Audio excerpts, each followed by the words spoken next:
Lika here for Peak Survival. We are back with Chris. Now the next theme we're going to be covering is backpacks. We're going to start with a basic day pack, so if you're just going out for about a day, and then we're going to move on to a multi-day pack and go through the different features of those packs. So the first one we're going to be talking about is the day pack and things to consider in terms of your selection process. So for me, the key components of a day pack for the desert is that it has some type of breathable back, something with a mesh back panel. This particular one is ribbed. This pack actually separates the pack from your back and has some mesh on it. So that's very important. It keeps your back from sweating so much.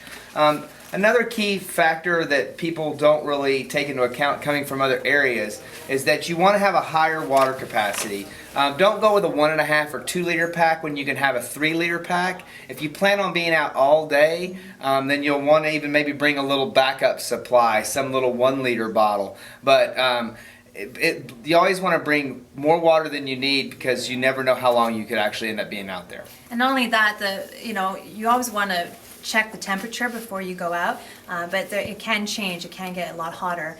Something to consider too when you're going outdoors is to try to avoid going during peak sun time, so early afternoon. If you can hike sort of more in the shade during that time, that'll definitely help in terms of hydration. People often bring too little water or too little supplies, thinking they're only going to be out for 2 or 3 hours, and then they twist their ankle and they've got to wait on a rescue, and even if they can contact rescue personnel, it may take them 5 or 6 hours to get out there. So always prepare for the best and prepare for the worst and hope for the best. Yeah, exactly. No, it's good. It's good. So as you can see in this, this already has a built-in sort of platypus pack.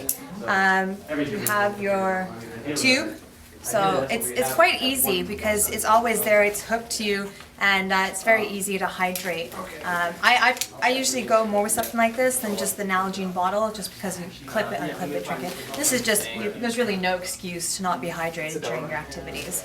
You have obviously some sturdy straps, well ventilated as well. Lots of pockets to put snacks, additional equipment. And I'm actually quite a big fan of Osprey. Very durable, lightweight bags. Great choice. I also like a pack that will expand quite a bit. Yeah, I would rather buy a pack that I can put more stuff in and close it down if I don't have a lot of stuff than buy a very small pack thinking I'm going to save a lot in weight.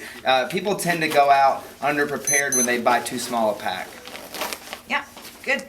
All right, so we're going to move on to the bigger packs? Sure. Okay, so we're moving on to some bigger packs when you're considering a multi-day hike. Okay, so we're here at the Arizona Hiking Shack with Chris, and this next section is going to be for multi-day hiking pack selection. So if you want to take it away from here. All right.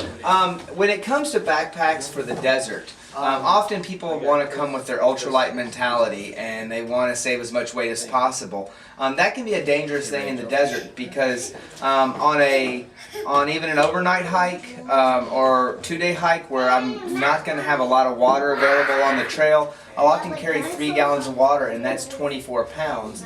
And that's just 6 pounds short of most ultralight backpacks. If I think I can get every other part of my gear in 6 pounds, I might be fooling myself. So I like to consider a pack that has a good weight-bearing capacity and something that's a size appropriate for my trip. For an overnight hike, often 50-55 liter packs are sufficient. If you're going to plan on going more than an overnight, 2 to 3 days, I'm looking at 60 to 70 liters of pack. And then if I'm going to go into the 4, 5, 6 day trip, I'm going to be looking for 85 liters. Or if I plan on doing mountaineering or winter hiking, I'll often go with an 85 liter pack.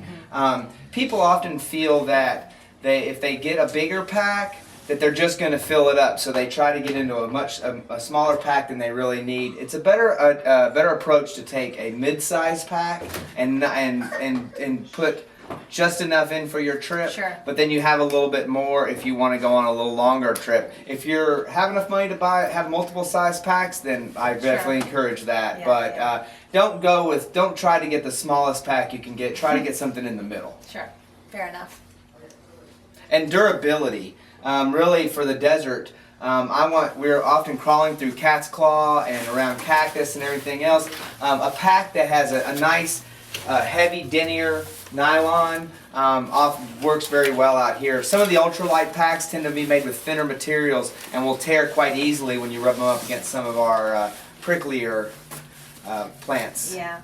And as you can see here, you still have that nice comfortable back support. You have the air mesh.